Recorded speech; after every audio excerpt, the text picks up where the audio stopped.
that the system that they had was not going to meet the needs of their people. So they borrowed from capitalism. India.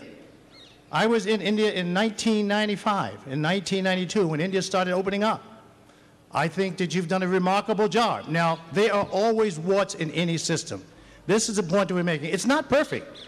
I don't know of a perfect economic system. I don't know of a perfect political system. But the point is that capitalism is a tremendous engine for growth, and growth provides opportunity for people. You don't want to throw the baby out with the bathwater, as Suhel said. Sure, it has warts, and you need to work on those warts. You, as a Democrat, as a democracy, you have the ability to influence what happens in your country because you have the right to vote. So it's up to you to make your democracy and to make your economic system work. It's up to you. Don't worry about titles and make your own system.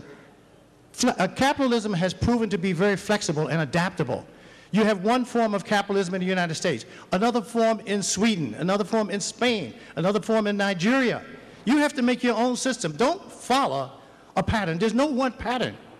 You make capitalism work for you, and it will do so, and it will increase the economic standing and the prosperity and the opportunity for your people. Thank you. Speaking for the motion, I'd like to invite Michael Sandel, please. I want to begin by giving capitalism its due. Capitalism does promote economic growth. There are two arguments against it. One is the argument that Shoma has raised, and that is the argument that the economic growth that capitalism promotes is not by markets themselves distributed fairly. To the contrary, as markets have come to play a greater role in the global economy, inequalities have deepened. The gap between rich and poor within countries and among countries has deepened. That was Shoma's argument. The second argument against market-driven societies has to do with values, the values that govern the different spheres of life and the different social goods we care about. The second argument in favor of this motion is that capitalism has lost its way because it has wandered into places where it doesn't belong, and that tendency is built in. I'm thinking of family life, community, civic life, health, education, law, criminal justice. These are areas that are properly governed not by market goods, but by other values. And capitalism, capitalism reaches into these places where it doesn't belong. And so the challenge is not to get rid of capitalism. That's not our case. It's to keep it in its place. And that is not an easy thing to do. In recent decades, in many countries around the world, we have drifted from having market economies to becoming market societies. The difference is this: a market economy is a tool, a valuable and effective tool for organizing productive activity and promoting economic growth. We don't dispute that. But a market society is different. A market society is a place where everything is up for sale. It's a way of life where market values and market relations reach into every sphere of life, from family life to community to civic life, and that's the danger. It's really the spirit, the ambitious, overreaching spirit of capitalism that accounts for this tendency to drive out other values. And you can see it in what the most sophisticated defenders of capitalism say. It's a deep assumption, and it's an assumption about ethics and morality. One famous economist arguing in favor of free markets said this: "I do not want to rely too heavily on substituting ethics for self-interest." Why? He said. Because, he said, "I think it's best that the requirement of ethical behavior be confined to those circumstances where the price system breaks down, We do not want to use up recklessly the scarce resources of ethical and altruistic motivation. But this is a misleading metaphor. Altruism, generosity, solidarity, and civic spirit are not like commodities that are depleted with use. They are more like muscles that grow stronger with exercise. A market-driven society lets these languish. Thank you. To conclude our debate and to speak against the motion, Paranjoy, Guha, Thakurta. Good evening, ladies and gentlemen.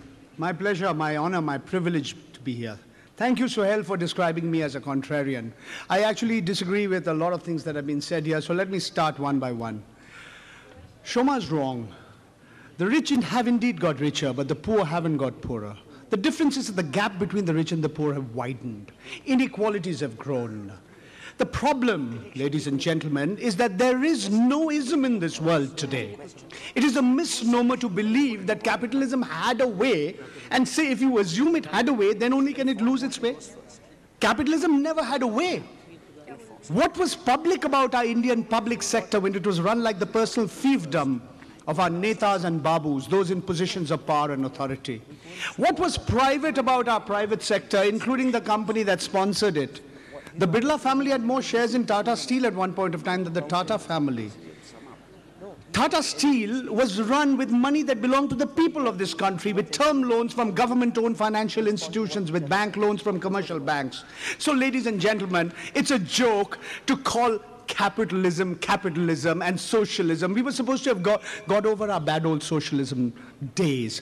General Motors epitomized free enterprise capitalism. Who's the biggest shareholder of General Motors today, thanks to the Great Recession? It's the government of the United States of America. It's the people of the United States of America.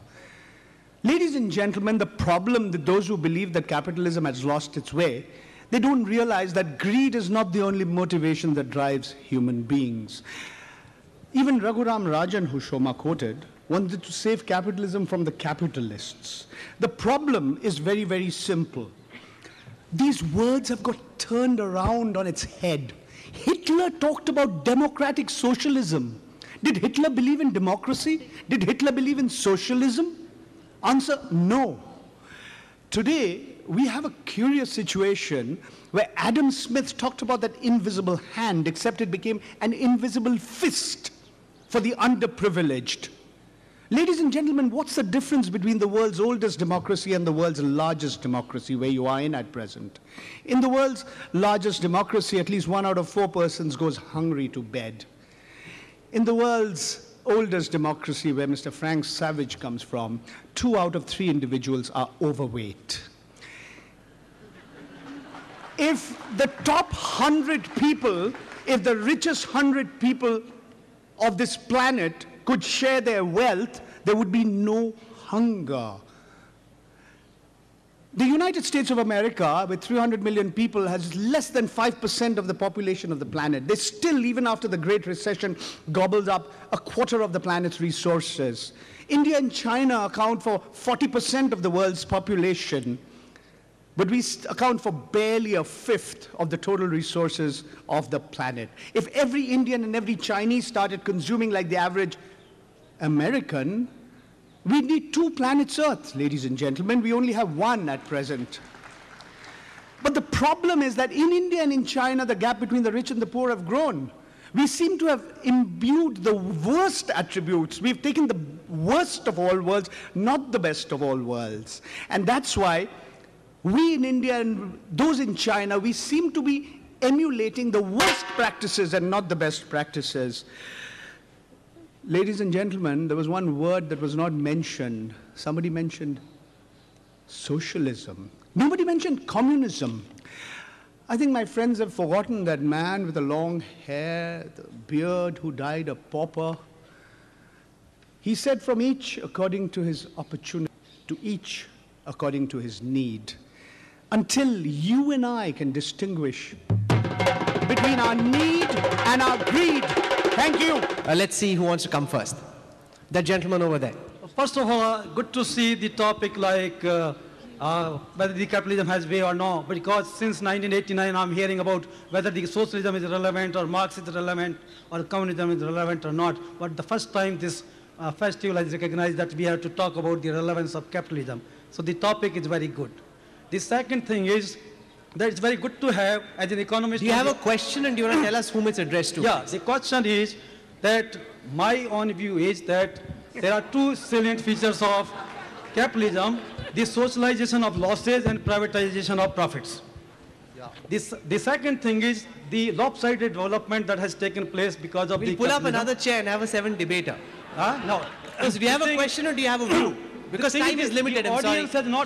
The panel has not addressed that the 100 houses, 100 people in this country share the 25% of the GDP. The value of their wealth is 25% of the GDP. Nobody has shed light on that one. And the third one is the share of the financial market and service sector is about 25% in the total GDP. So how do you explain how the capitalism can be relevant under those circumstances? Okay, great. Thank you very much. Paranjoy wants to answer. You know, I think I did mention what you did. You know, there's so many sick industries in our country. Have you ever met a sick industrialist?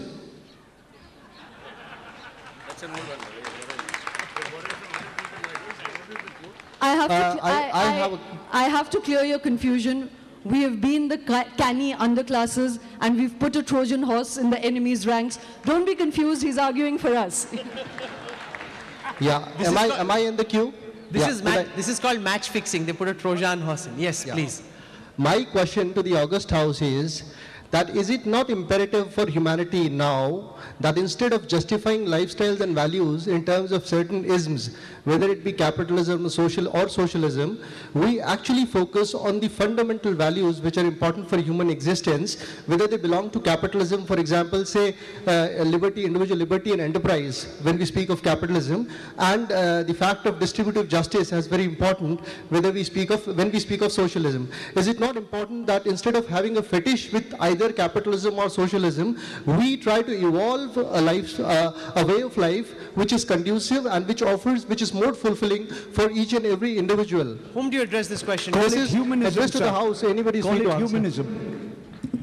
You can see how clear the pitch has become, that you can't make out who the opponents to capitalism, who the proponents of capitalism are. Because I have to remind you that this is a debate and we hope to win the proposition that even Suhel and Frank kept bracketing everything they were saying about capitalism by focusing on the what's.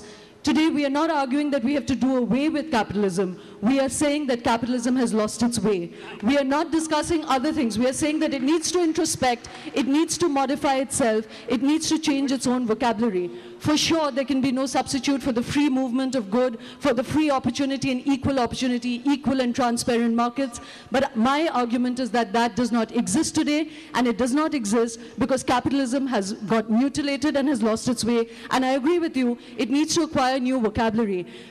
Professor Stiglitz is doing that when he has coined a new index for the GDP, which is the happiness index. If we can attach that to capitalism, capitalism will have a longer shelf life than it right now has.